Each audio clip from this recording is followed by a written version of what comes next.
Bonjour à tous, donc Olivier Barré, je suis enseignant-chercheur à l'Université de Rennes 1. Petite vidéo pour vous présenter un projet qu'on développe avec un certain nombre de collègues pour faciliter la correction de copie. Donc je bascule rapidement sur la vision du site web. Donc le projet a vraiment pour but de fournir un outil aux enseignants dans le supérieur qui ont assez régulièrement à corriger des masses de copies relativement importantes sur papier.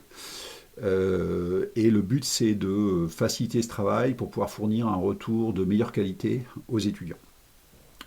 Donc c'est une application, donc c'est des projets comme ça, il en existe pas mal, hein. Il y a tout un marché autour, entre autres aux US, autour d'outils pour ce travail-là. Et donc là, l'objectif était de travailler autour d'un outil open source sur cette partie-là. Donc voilà, c'est un projet qui a démarré il y a un peu plus d'un an. Je vais aller assez vite pour plutôt le montrer sous forme de démo. Donc là, je vais faire une démo globale de l'ensemble de l'application. Et puis, je ferai ensuite un ensemble de petites vidéos pour, voilà, plus en mode tutoriel pour chacune des petites fonctionnalités de l'application. Je passe assez vite sur l'application, donc elle est là. La première chose qu'on peut faire, c'est se créer un compte si on n'a pas de compte. Moi, il se trouve que j'en ai un, donc on va s'authentifier. Donc quand on s'authentifie, on va arriver sur une page qui nous donne l'accès à notre liste de cours. Et sur cette liste de cours, la première chose que je vais faire là pour la démo, c'est de créer un nouveau cours.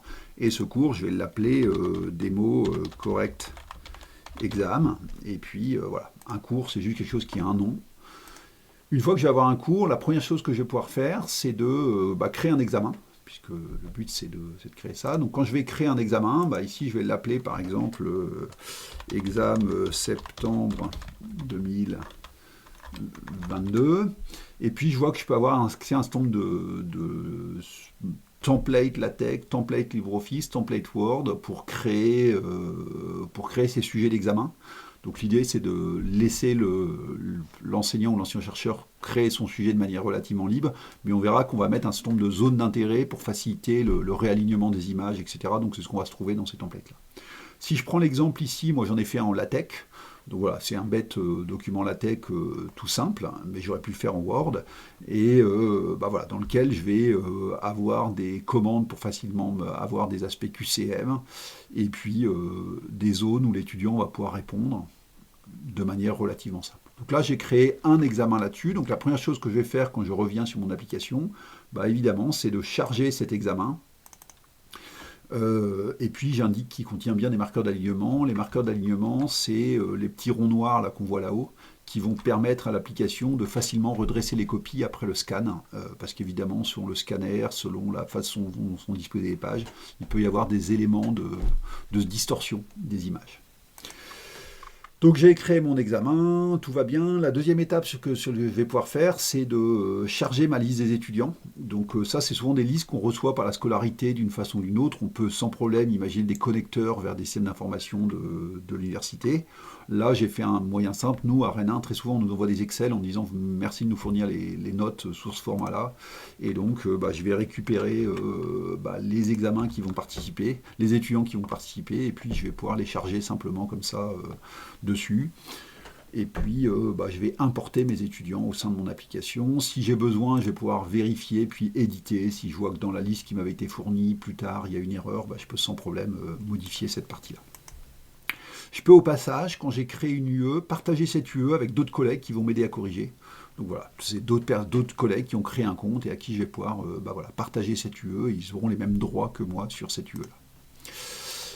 Une fois que j'ai fait ça, j'ai l'étape suivante, donc je vais imprimer mes copies, les élèves vont composer, et puis je vais récupérer ces copies, il va falloir les scanner, et une fois qu'on va avoir les scannés, on va commencer à travailler pour corriger les copies. Première chose à faire, on va annoter le template. Ça veut dire quoi annoter le template? C'est-à-dire que le PDF brut qu'on a édité, on va commencer à rajouter un certain nombre de métadonnées, de décoration, pour dire par exemple, ça, c'est la zone où il y aura le nom. Ça va être la zone où l'étudiant va rentrer son prénom. Ça va être la zone où l'étudiant va rentrer son INE, par exemple, donc son numéro étudiant. Donc à quoi ça va nous servir? C'est là où on va pouvoir faire de l'assistance un peu automatique pour faire l'association entre les étudiants et leurs copies d'étudiants. Et puis on va rentrer dans la définition des questions. Donc là, j'ai montré un peu les différents types de métadonnées qu'on peut mettre. Donc quand je vais définir une question, par exemple la première, je vais pouvoir dire, ok, très bien, j'avais une question, celle-ci, ça ressemble beaucoup à un QCM. Donc pour me faciliter la copie, je vais dire, bah oui, c'est un QCM. Quand c'est un QCM, je vais devoir dire, par une expression logique, quelles sont les bonnes réponses au QCM. Donc là, ma bonne réponse, c'est B, parce qu'en effet, c'est gris là-dessus. Et puis, je vais pouvoir mettre une pénalité qui consiste à dire, tu retires un quart des points si la personne s'est trompée à réponse au QCM sur cette partie-là. Hop, je suis content, je peux sauvegarder, tout va bien. Je vais faire ma deuxième question. Ma deuxième question, c'est, OK, quelle est la réponse, etc. Donc là, on va décider que c'est une réponse qui vaut, par exemple, 2 points, qu'elle est de type manuel. Ça veut dire que le professeur, quand il corrige, va devoir mettre la note sur 2, avec des steps de 4, c'est-à-dire de 0,25 par point. Si je veux noter que de 0,5 en 0,5, bah, je mettrai 2 steps par point, etc. Je suis en notation directe. La question 3, on va demander un diagramme. Donc là, sur ce diagramme-là, on va décider qu'on est en notation, par exemple, négative. Ça veut dire quoi, négative? Ça veut dire que par défaut, l'étudiant aura ces 2 points, et puis on va pouvoir mettre des commentaires qui vont retirer des points, du type UML incorrect, du type pas la bonne réponse fausse, etc., etc. Donc là, je vais me mettre en négative. Donc ça veut vraiment dire que par défaut, pour mettre la note, on va mettre des commentaires sur cette partie-là qui retire des points. Et ces commentaires seront partagés à l'ensemble des étudiants. Et puis la dernière, pour illustrer un peu ce qu'on peut faire, je vois déjà que j'ai 2 zones de réponse. Donc je vais pouvoir créer 2 questions. Mais en fait, à ma deuxième question, donc ça c'est par exemple quand j'ai une question qui est sur 2 pages ou là qui est sur 2 zones, la deuxième, je vais dire, cette zone-là, elle appartient bien au numéro de question numéro 4. Donc c'est bien, elle appartient à la question 4, ces 2 zones sont à la question numéro 4. Quand je reviens à cette partie-là, là j'ai dit on va être en positif. Positif, ça veut dire que par défaut l'étudiant a 0 à la question, et puis on va mettre des commentaires qui ajoutent des points associés à ça. Donc voilà, j'ai fini d'annoter mon template.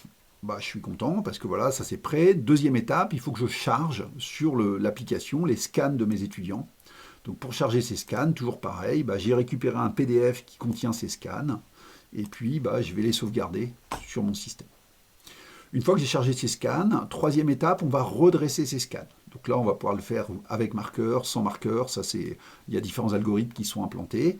Et puis, il va détecter automatiquement le nombre de pages dans le template. Et puis, il va faire tout ce travail de préparer les copies qui ont été scannées pour avoir des images propres. Donc hop, voilà, c'est cette partie-là qui peut être un peu longue, elle tourne côté navigateur. Si bah voilà, j'ai 300 copies avec une dizaine de pages par copie, bah là, vous avez le temps d'aller prendre un café, quoi. J'ai adressé mes scans, je suis content. Étape suivante, on va associer les copies avec les étudiants. Donc là, on peut avoir un mécanisme d'assistance qui va nous reconnaître automatiquement les noms par rapport à nos listes étudiants, mais si ce n'est pas le cas, bah en fait, on va aller assez vite, même si on a beaucoup d'étudiants, parce que bah, on a un mécanisme pour sélectionner rapidement. Donc je vais aller assez vite pour dire, ok, ça c'est Arnaud, ça commence par Der, c'est Steven Derrien, et puis j'ai travaillé de cette façon-là. Je suis content, j'ai associé mes copies.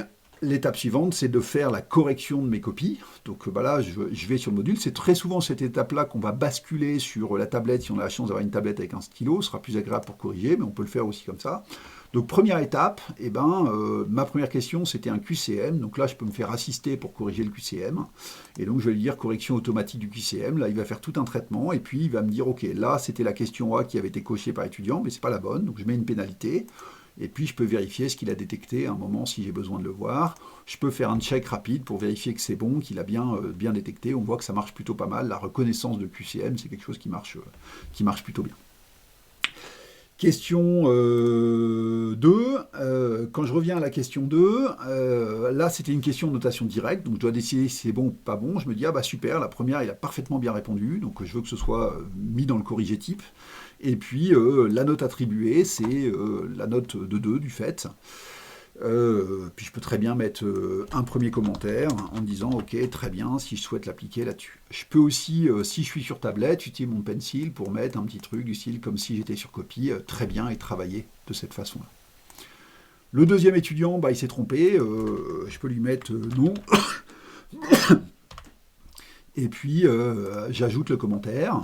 Pas de point là-dessus, excusez-moi.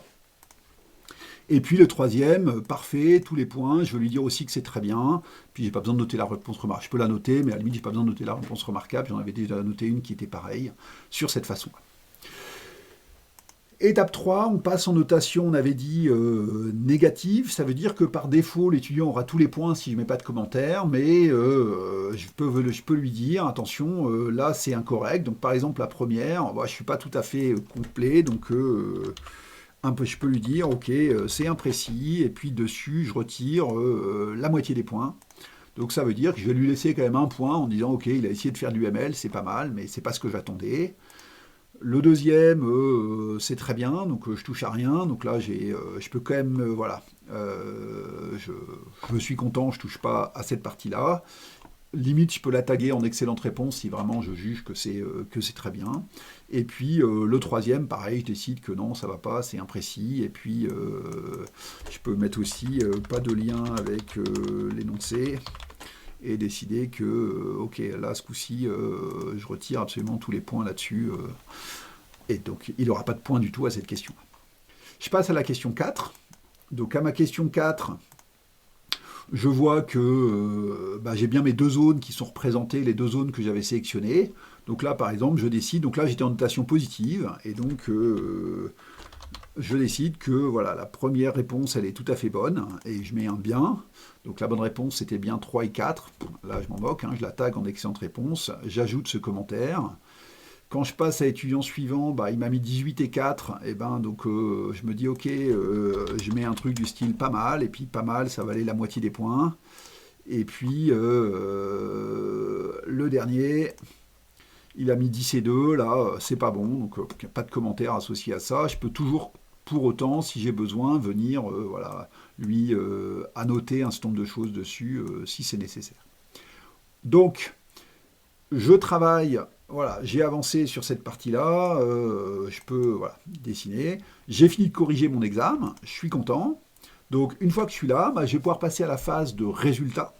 Donc, première chose que je peux faire dans les résultats, c'est rapidement regarder mes résultats, regarder mes statistiques. Donc ça me permet d'avoir une visualisation de l'écart type, note maximale, note minimale, etc., d'avoir un certain nombre d'éléments. Je retrouve les notes de mes étudiants. Je vais pouvoir avoir des éléments par question en me disant, ok, Arnaud Bloin, sur telle question, qu'est-ce qui s'est passé? Je peux aller voir la copie, aller voir directement recorriger s'il y a besoin. Donc si j'ai un doute, je peux rapidement regarder la copie à la bonne page s'il y a plusieurs pages, et puis je peux aller à l'élément de la correction de la question 3 s'il y a besoin à ce moment-là. Donc je peux lui dire, ouvre-moi la correction de l'examen à la question 3, et puis il va me réouvrir automatiquement l'élément au bon endroit pour que je puisse recorriger si je ne suis pas content de ce qui a été fait, de ma correction sur cette partie-là. Une fois que je suis à peu près content de mon résultat, je vais pouvoir retourner sur mon examen. Et puis là, je peux aussi regarder rapidement, est-ce que les réponses représentatives que j'ai mis, les réponses taguées comme excellentes, est-ce que j'en suis content? Parce que c'est ce qui va être aussi mis à disposition aux étudiants pour avoir un corrigé type. Je vais pouvoir rapidement exporter l'Excel pour récupérer un Excel avec des éléments à fournir à la scolarité. Même chose, là on pourrait imaginer dans le futur des connecteurs vers le système d'information de l'université. Donc voilà, je retrouve mon détail par question et puis mes notes au global. Et puis, dernière chose que je peux faire relativement facilement, je peux envoyer un mail aux étudiants où ils vont récupérer une URL pour consulter leur copie de manière anonyme, ils n'ont pas besoin de compte sur le système. Et puis, ils auront un moyen relativement simple de consulter de manière anonyme des réponses qui ont été taguées comme des bonnes réponses pour avoir une sorte de corrigé type qui est généré de manière automatique. Donc voilà, ça conclut un peu ce qu'on peut faire avec cette application-là. Donc l'idée de base, c'est que tout est accessible sur GitHub. Il y a de la documentation donc sur un élément qui s'appelle Correct Exam. N'hésitez pas à venir participer au développement, mettre des tickets s'il y a des choses qui ne marchent pas comme vous le souhaitez, etc. C'est très ouvert sur cette partie-là. Merci beaucoup et puis à bientôt.